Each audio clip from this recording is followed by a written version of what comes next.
What's good, everybody? Thank you for listening. Thank you for joining me. Welcome to Raw Takes with Chidi Bang. Gotta definitely talk about this draft. So let's just get right into it.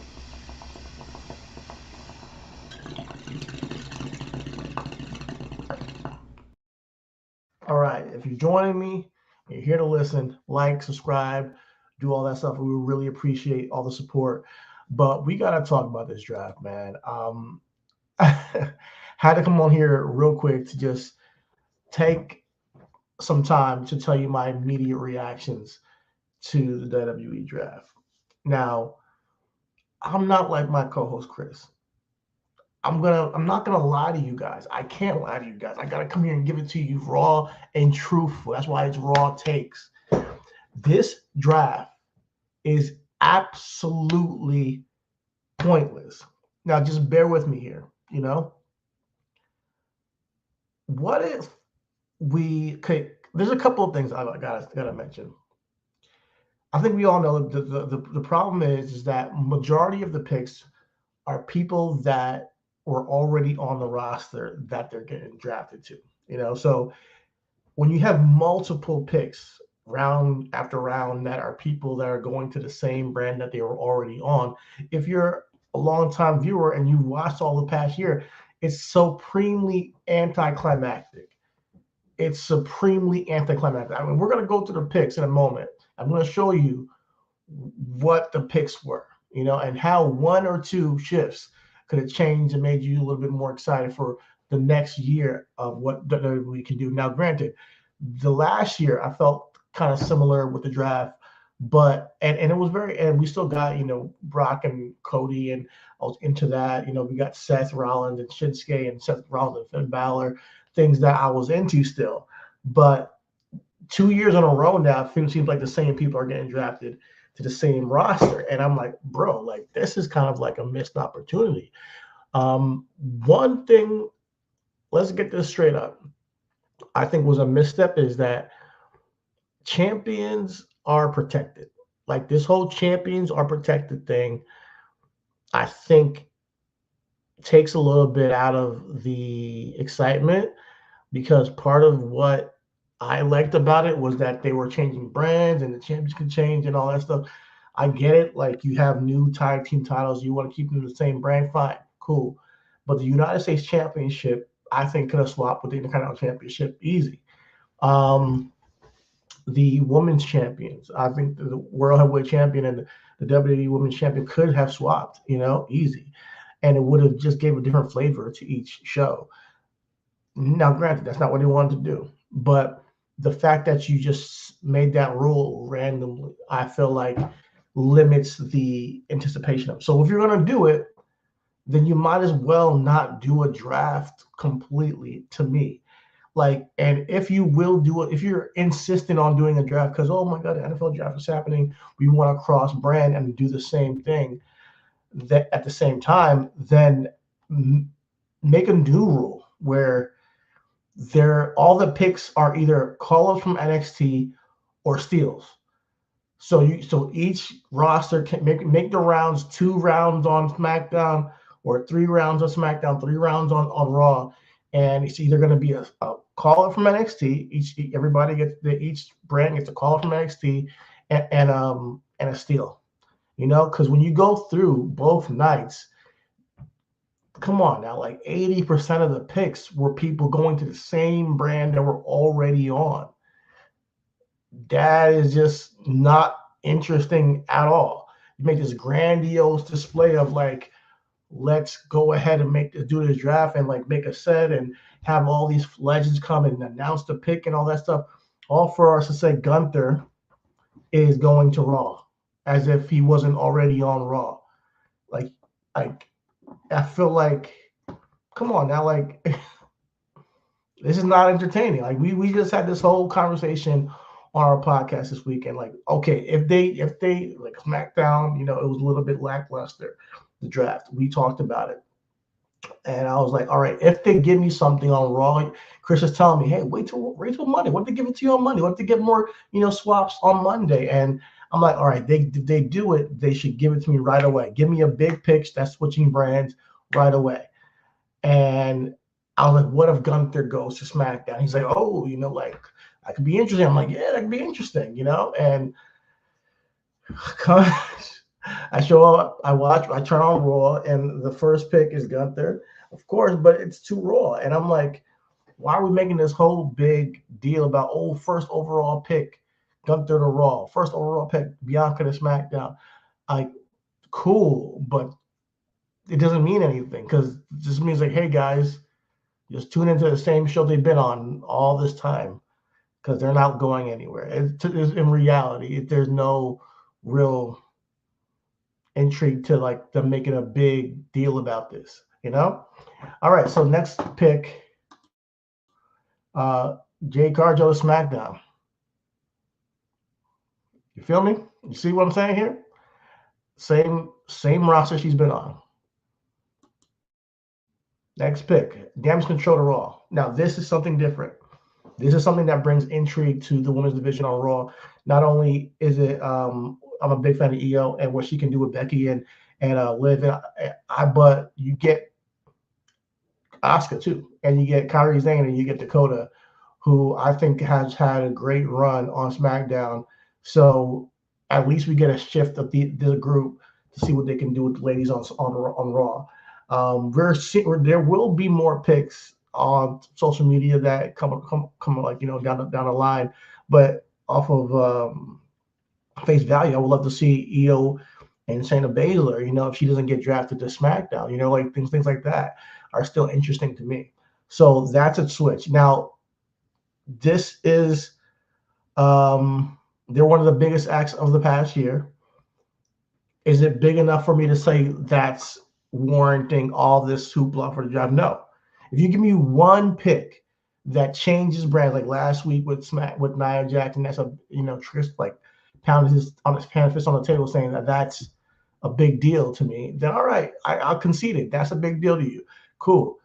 This is cool. This is a big deal as for our storytelling going forward.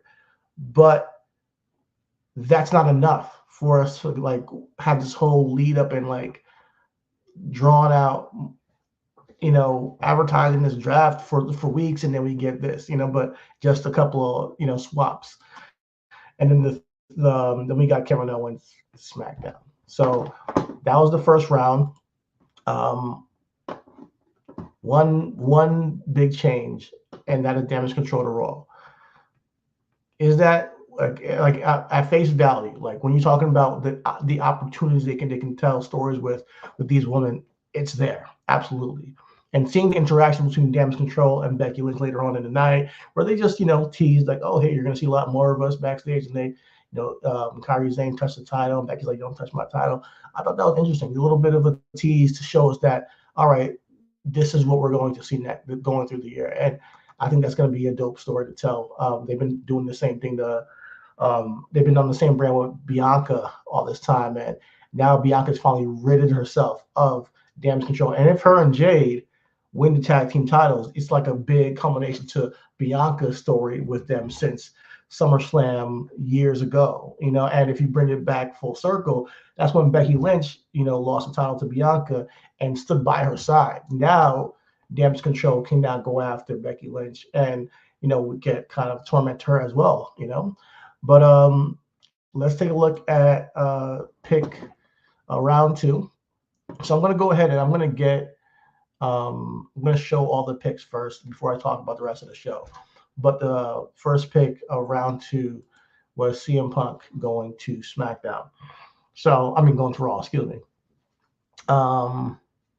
He's been on Raw the entire time already. He signed us to Raw back in January, before the Royal Rumble.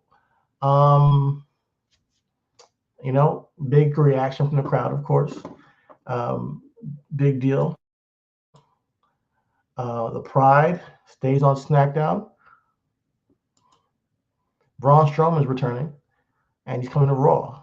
I thought that was interesting. And then we get Tiffany Stratton staying on SmackDown. So really, nobody changed there. Braun's been injured. He's just making a return from injury. and he's been gone for a long time, like almost a year, and he was already on Raw before he left.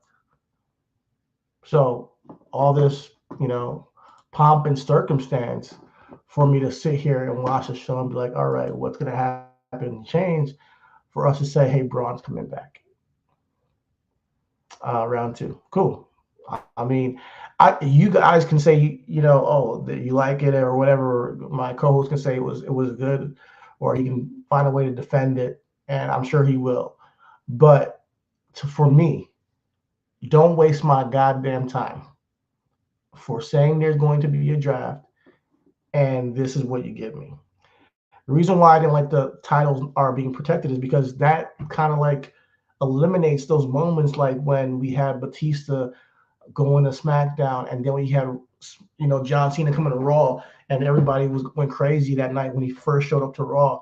That was a big deal back in the day. It created a moment. We still show that clip when we show John Cena's entrance, and we show packages for John Cena. He still comes out in that St. Louis jersey, pumping the title, and going crazy. Like, so that is a moment that is not going to be created if championships are protected. And granted, I think that they had their own plan because of how they were setting up the titles and getting new championships. Obviously, the tag titles have red on it, so they're not going to put a red, title on SmackDown. So I think that has something to play with it, but there's ways to get around it. And like I said, you could have just said, we're doing a draft. There's 3 rounds on SmackDown, 4 rounds on Raw, and all the picks will be steals, or all the picks will be call-ups from NXT or returns, people that are free agents. You can say free agents for like Braun Strowman type characters, So that every time somebody comes to the podium, you're seeing something interesting.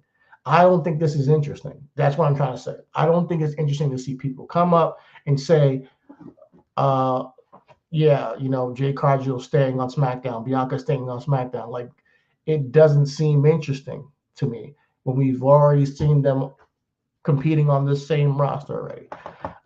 So we did get a change in round 3 of another swap. And let me bring that up 1 second. Legado del Fantasma. They are going to be going to Raw. Legado. I mean, no, this is LWO. Excuse me. God damn, my bad. LWO is going to Raw, and they're taking Carlito with them. So this is a quick way to be like, all right, yeah, we know what we saw on SmackDown, but ignore that. We got to get we got to get Carlito with them on Raw to finish the story, and that's cool. That's cool. More than anything, they did say Dragon Lee, but I'm not sure because the graphic doesn't say Dragon Lee, but I think on television they show Dragon Lee too. Now, me and Chris talked on the podcast, and I said Dragon Lee needs to get away from Rey Mysterio, bro. I really don't want to see him around Rey Mysterio anymore. Unless these two become an actual tag team, then I don't want to see them together. I think Dragon Lee should stay on SmackDown.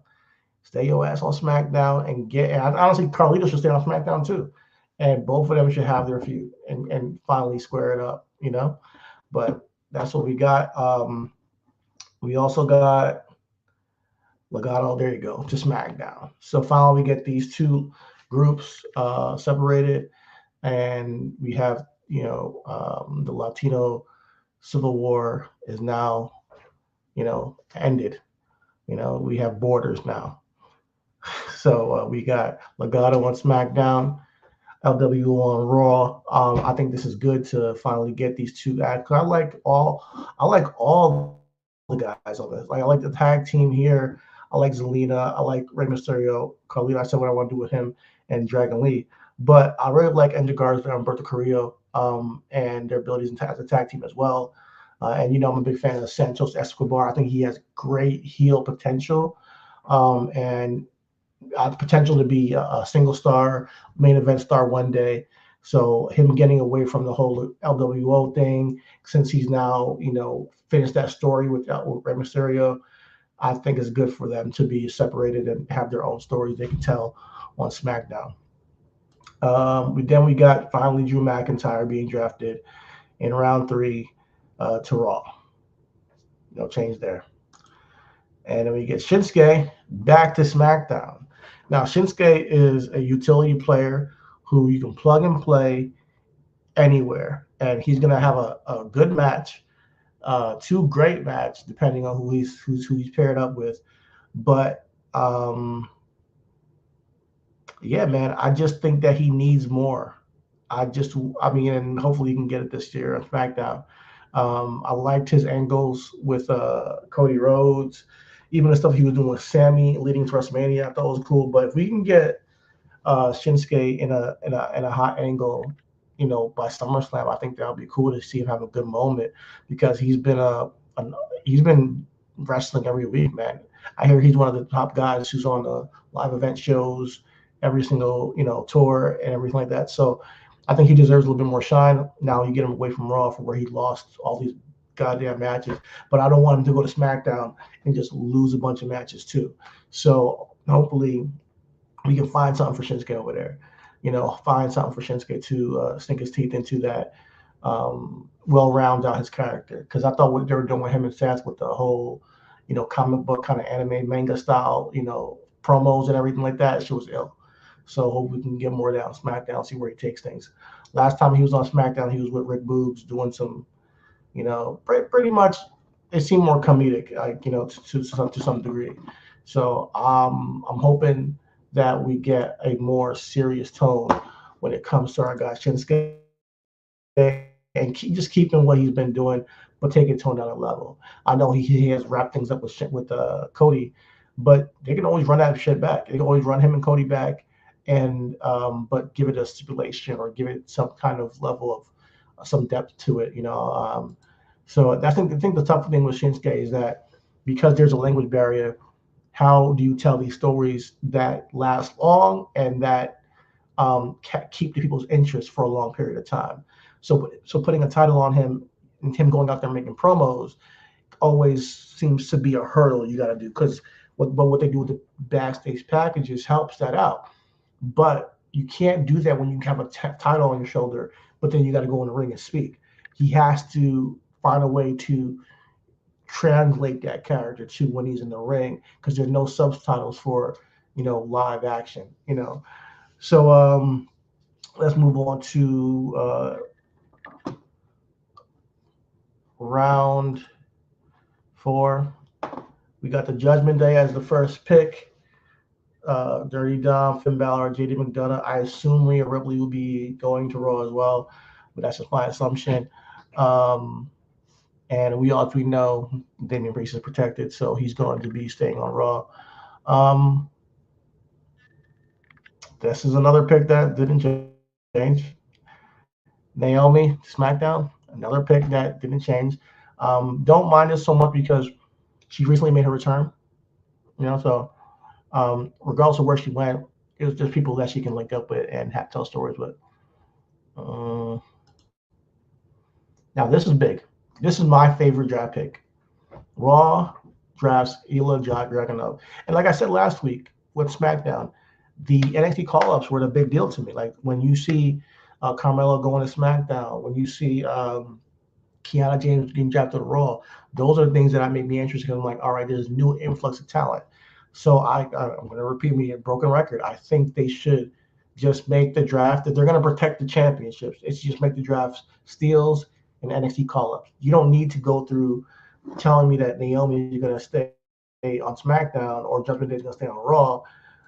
You can just say, all right, both brands can steal, both brands can do a call-up, and we'll see what happens. If Naomi does not get picked or stolen, then we know she's going to be on SmackDown. That's what I mean. Like, having her just get drafted just to say, okay, she's staying on the same brand doesn't mean much. Now, like I said, 80% of the people were drafted to, maybe even more, to the same brand they were already on.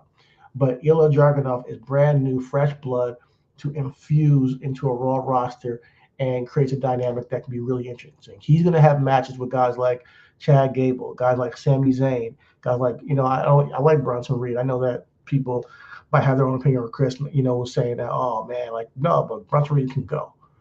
So Ilya Dragunov and Bronson Reed could can tear it up. Him and Ricochet.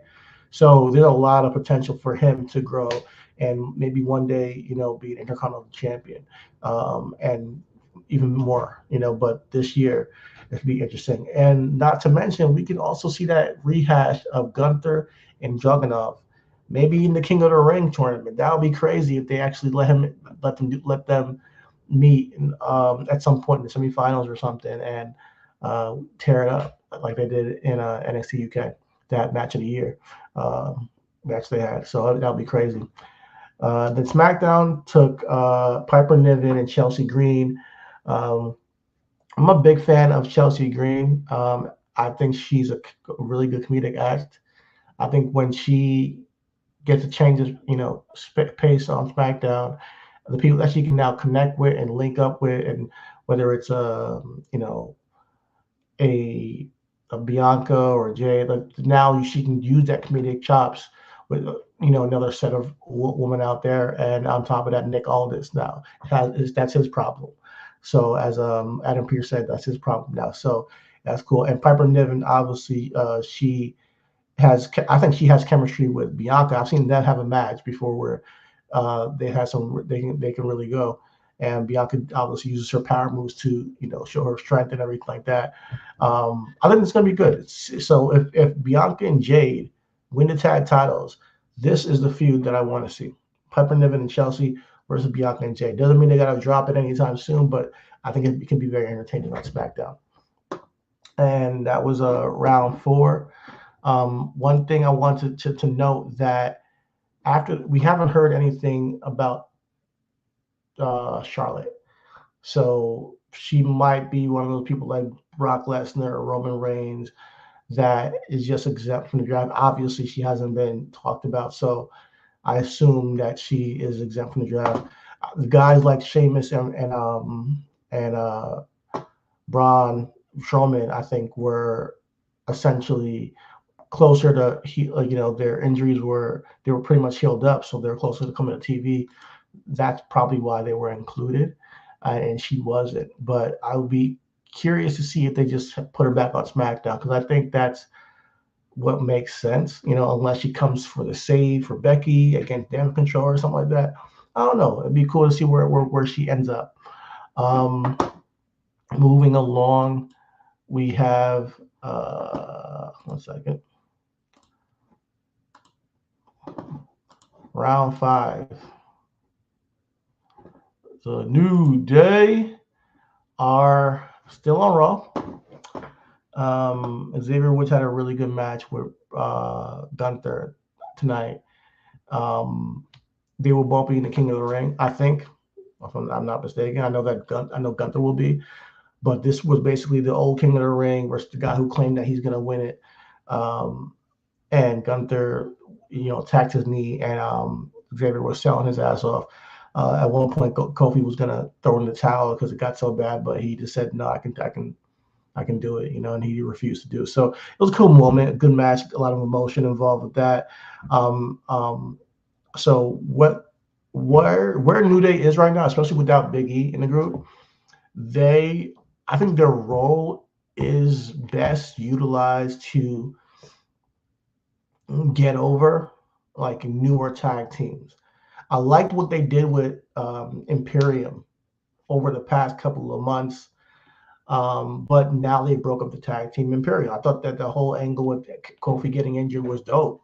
I don't know why they now split that group up. Imperium is needed now that the tag division has 2 different titles, not undisputed anymore. There's one on SmackDown, one on Raw. It's important that we keep tag teams together, or maybe even call one up from NXT. Maybe in this like this period on social media where they kind of have like these UDFA kind of draft picks. Maybe they can call up somebody like Gallus or call up, another tag team from NXT that can go with the New Day, and they can get them to be a mainstay. But I think when you have a tag team like New Day that has done it so much and they're well known and established in the tag division, they're so good at getting other people to get looked at, like a Imperium, which now is kind of null and void because the Giovanni Vinci, exiling, from Ludwig, taking him out from Imperium. What was that all that for? If they had that whole angle for. So I definitely think that they're in the role that the W was back then for them. They need to get over newer talent. Not to mention, not that they can't win the titles again in the future, but they need the right story at this point. I don't want the New Day just doing something just to do it, just to win it again and be like, all right, the New Day are tag titles. If they win it again, it should be a deep story into it. It should be talked about that, hey, man, are we losing it? Are we losing a step? Can we make it back to the top? And if they can tell that story this year, we'll see if they make it back to the top of the tag division. But it was a good match today with X and Gunther. The next pick, SmackDown took Pretty Deadly.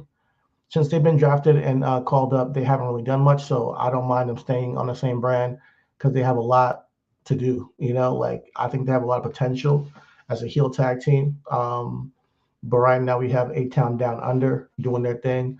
But yeah, man, you get those titles on, a different tag team, maybe the Street Profits, and this is a good feud that they can, they can have a Pretty Deadly feud. I think after that, but we'll see where they can go with Pretty Deadly. I think they're very entertaining. I think it's easy to get heat on these guys. So yeah, I would like to see them Raw. I'm not gonna lie, but hey, they haven't really done much, so I don't mind them being on SmackDown. And then we got Lyra Valkyrie coming up from NXT. Man, one of the biggest standouts of the past year in NXT. She's defeated Becky Lynch for the NXT Women's Championship. She just a really fantastic wrestler. So I was really happy for her because her moment when she got called up, she really didn't expect it.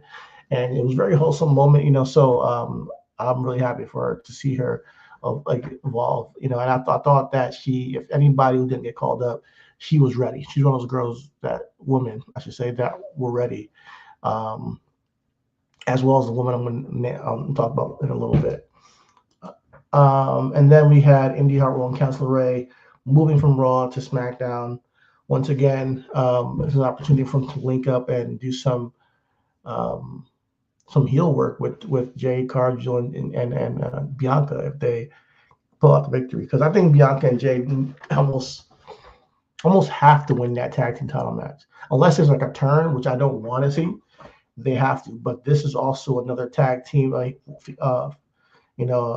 heel female tag team that they can link up with afterwards if they win the women's tag team championship, which I think can put the tag titles on the map. Indy Hartwell can go, Candice LeRae can go in the ring. I think they're great matchup for AJ and Bianca if they go ahead and give them time on TV to tell a story. All right, so that's round 5. Real quick before I get to the end of the show, the round 6 picks, we did have Jey Uso and Logan Paul have a segment. Patrick Mahomes was in the house. Kansas City Chiefs were in the house. They were in Kansas City, Missouri, but he was front row, man, and he gave his Super Bowl rings to Logan Paul when the Judgment Day came out to attack Jey Uso. He ducked. Logan Paul hit JD McDonough. But one thing I took away from this is that Patrick Mahomes, of course, is a heel, and I loved it. I love Patrick Mahomes being presented as a heel, and him as one of the biggest, if not, the best current superstar in the NFL. To be on Raw and to have a prominent role, I thought was pretty dope. And that's definitely going to get picked up on other platforms like ESPN and, Bleacher Report and all that stuff. So it'll be cool to see how people pick that up and they show love to WWE through that. But I thought that was a cool segment. I really want to see a Jey Uso Logan Paul feud now, but that's not going to happen because they're on different brands. I would really like to see Logan Paul and a couple of people feud, but he's now on SmackDown. And who is the person who competes with Logan Paul right now for that title? If you guys have any idea, leave them a comment in the chat, because I don't have anybody off the top of my head that on SmackDown should compete for that. We've already had him beat Randy Orton and Kevin Owens, who are also on SmackDown still. So I don't know who is next up for Logan Paul. Yeah, I don't know. You guys tell me. All right. Let's see.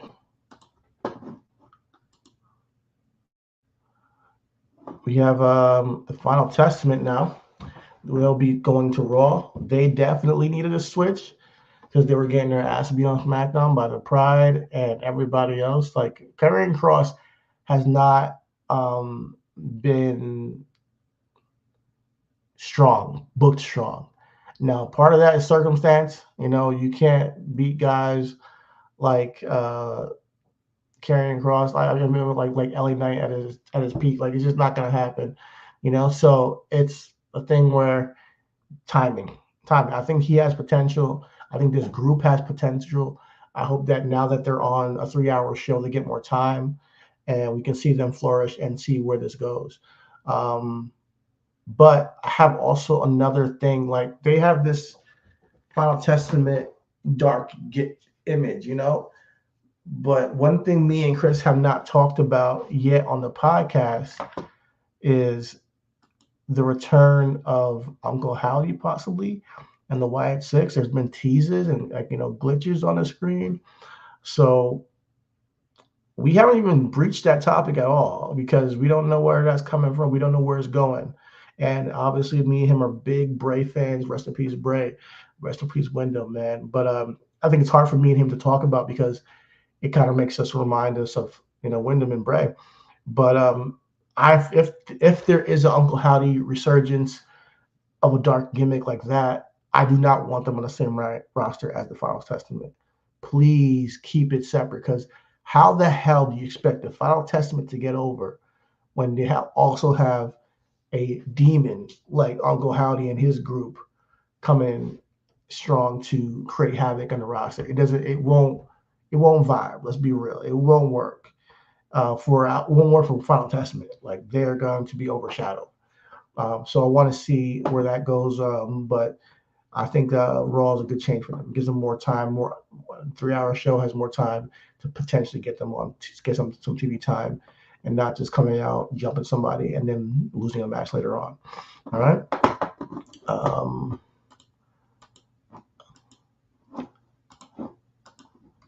right. Next pick. Yeah, Tommaso Ciampa and Gargano DIY are drafted to SmackDown. This has the potential, and this is why I like steals.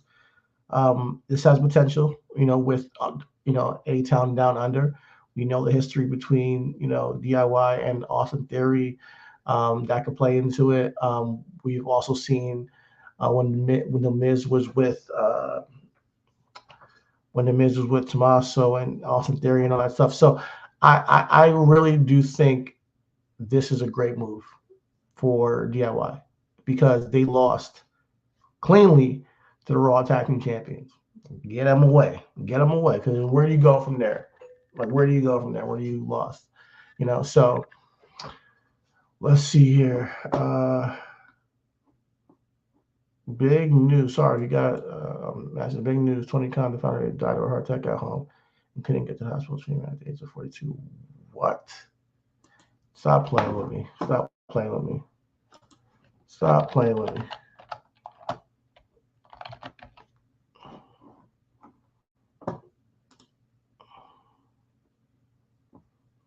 All right, I don't see that anywhere. All right, don't play like that, dog. That's not even funny. I hope that's not true. Bronson Reed. He is staying on Raw. He's right now in an angle with Sami Zayn and Chad Gable. I thought that what they did this week was cool. Sami Zayn defended the title against Bronson Reed. Chad Gable, but previously in the night, he booted that dude, Chad Gable, backstage, knocked that nigga out, clean. And Chad Gable got his receipt. He came out during the match, German suplexed him, put him in an ankle lock. People had to come out to break him apart.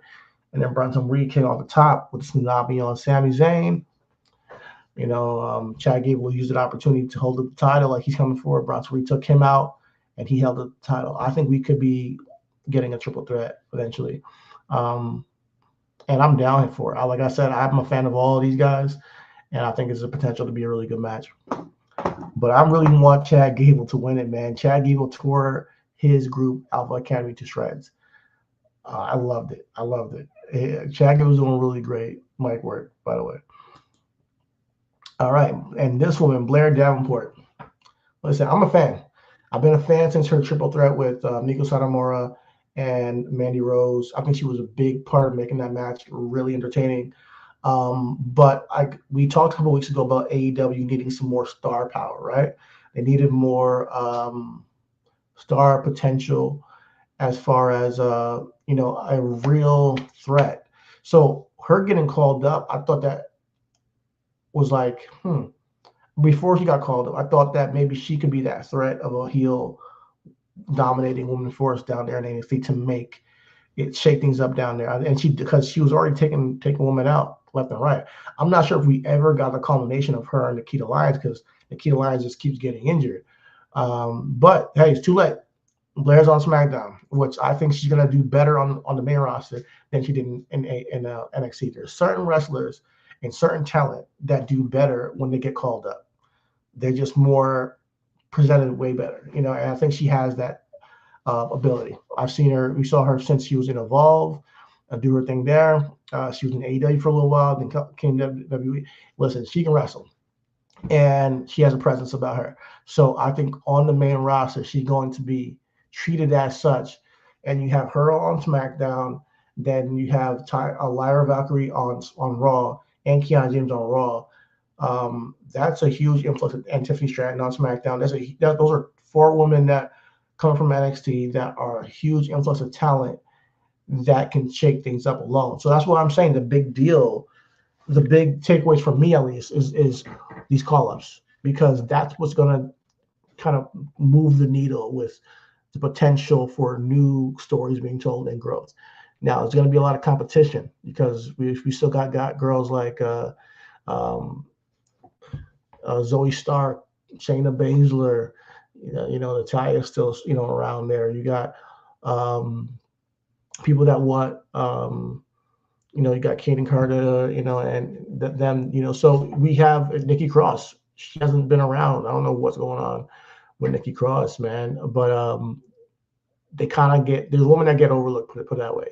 And I think that as you get more talent coming to the main roster, it's going to be hard to get everybody some love, but that's the name of the game, is business. That's just bound to happen. The Jets just drafted 2 running backs in the NFL draft, and we might have to get rid of a running back. It's just how it goes. Even though we may love this player, that we've been watching all these years, we might got to get rid of them to let these new guys flourish and see where they can go. So those were all the picks.